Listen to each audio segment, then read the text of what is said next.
Quand au bout de 8 jours, leur peau terminée, on va reprendre les tranchées. Notre place est si utile que sans nous on prend la pile. C'est un obus gravé qui a été fait pendant la guerre dans les tranchées. Et des photos et une carte postale qui était à mon arrière-grand-père paternel, qui était, lui par contre était allemand, et mon arrière-grand-père maternel a été français. Ici, j'ai un ouvre-lettre qui vient de mon arrière-arrière-arrière-grand-père, du côté de mon père. Il a survécu à la guerre et est passé par Verdun en fabriquant cet ouvre-lettre. Ensuite, celui-ci, c'est une médaille de guerre des combattants qui est de mon côté de ma mère. Il est caporal en chef et s'est blessé à la main par un obus qui l'a enterré. Celui qui a fabriqué l'ouvre-lettre, il s'appelait Ernest Godel. Et celui qui a eu la médaille de guerre, il s'appelait Ernest Houbre. Alors, c'est un portrait d'un jeune homme qui s'appelle Maxime l'Aventureux et qui se trouve être l'oncle de ma grand-mère, donc le frère de son papa. Il est né en 1895 et il est mort en 1915. Voilà. Alors j'ai ramené un album de cartes postales de la Première Guerre mondiale de mon arrière-grand-père, mon arrière-arrière-grand-père. Il a envoyé les cartes pendant la guerre, pendant 5 ans, et à sa fille, donc mon arrière-grand-mère. J'ai apporté des cartes postales de mon arrière-grand-père qui les envoyait à son frère. Il y a des soldats de la guerre, des soldats britanniques, il y a une photo entre deux soldats, un soldat français et un soldat britannique. Celle-là elle est belle et une autre avec le drapeau de la France. Il y en a en couleur et il y en a en noir et blanc. C'est des balles qui datent de la Première Guerre mondiale qu'on a retrouvées dans le poulailler. En fait, c'est des poules qui l'ont déterré cet hiver. On a été les faire identifier en fait. Et puis ils nous ont dit que ça datait de 1917. Est-ce que vous pouvez nous parler de l'objet que vous avez apporté pour la collecte ? Alors j'ai choisi d'apporter cette petite tabatière qui est donc faite de 2 métaux différents, donc qui doit être, je pense, de l'aluminium et puis du cuivre. Donc cette tabatière, elle est gravée dessus, sur cette face-là, il y a écrit Bois le prêtre, 1914, 1915, 1916. Et puis derrière, en fait, il y a un monogramme, donc ce sont 2 M qui sont gravés, qui sont les initiales de mon arrière-grand-père, Maurice Meunier. Il y a 2 objets que j'apprécie particulièrement, c'est 2 obus de 75.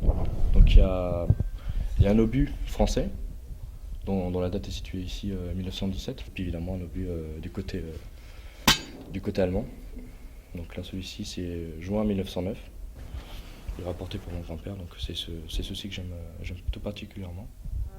Donc, sur certaines cartes postales, c'était des bâtiments de guerre qui ont été détruits par les bombardements allemands. Donc on voyait des fermes détruites, c'était assez impressionnant quand on regarde. Mais aussi, souvent, mon arrière-arrière-grand-père, d'une croix signalée dans quel bâtiment il avait vécu, ou des fois une carte postale où on le voyait dessus, des photographes prenaient des photos des guerriers et après les imprimaient pour faire des cartes postales. C'est à ma grand-mère que je posais souvent des questions vu qu'il était sur la cheminée, puis elle me racontait que c'était mon arrière-grand-père qui l'avait fait pour en souvenir pour la famille et voilà, et pour s'occuper aussi. Donc il est parti à la guerre dès août 14, après avoir fait son service militaire dans l'Ain. Et donc il a intégré le 133e régiment d'infanterie. Voilà, alors je trouve que cette plaque, si je l'ai choisie justement, c'est parce que je trouve que ça représente vraiment la chance qu'il a pu avoir de revenir vivant après 4 ans d'enfer, quoi. Et puis, je trouve aussi que c'est ces gens-là, les petites gens, qui sont les vrais héros. Il part dès 1914 et il meurt en septembre 1915, donc à 20 ans. Pendant ce laps de temps, il envoie pas mal de lettres à sa famille, qui sont des lettres qu'il envoie à ses parents et à son petit frère, donc mon arrière-grand-père, qui s'appelle René, et donc où il parle de sa vie, lettres dans lesquelles il parle de sa vie de tous les jours sur le front avec ses camarades, avec les autres jeunes hommes qui sont mobilisés comme lui.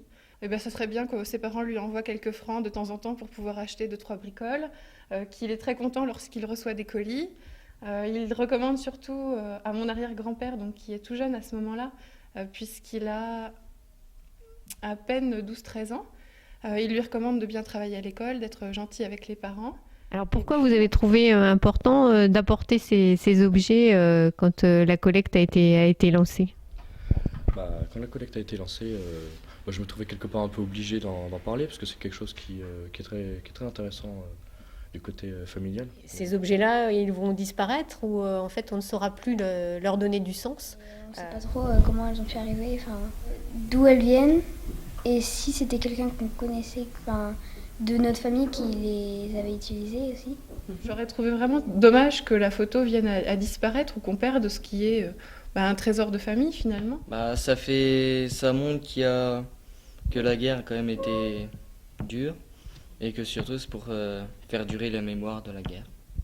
Parce qu'il ne faut pas oublier, c'est pour savoir aussi ce qu'ils pouvaient faire et tout. C'est important, je pense. Il faut s'en souvenir, quoi. Ce qu'ils ont fait, c'est pas pour rien, quoi. Donc il faut s'en rappeler un minimum. La mémoire, elle se vit au présent, en fait. Le passé, l'histoire, c'est du passé. Et la mémoire, c'est maintenant qu'on la vit. Et en fait, ça fait revivre ces gens-là. Adieu la vie, adieu l'amour, adieu toutes les femmes. C'est bien fini, c'est pour toujours de cette guerre infâme. C'est à Craonne, sur le plateau, qu'on doit laisser sa peau. Car nous sommes tous condamnés, nous sommes les sacrifiés.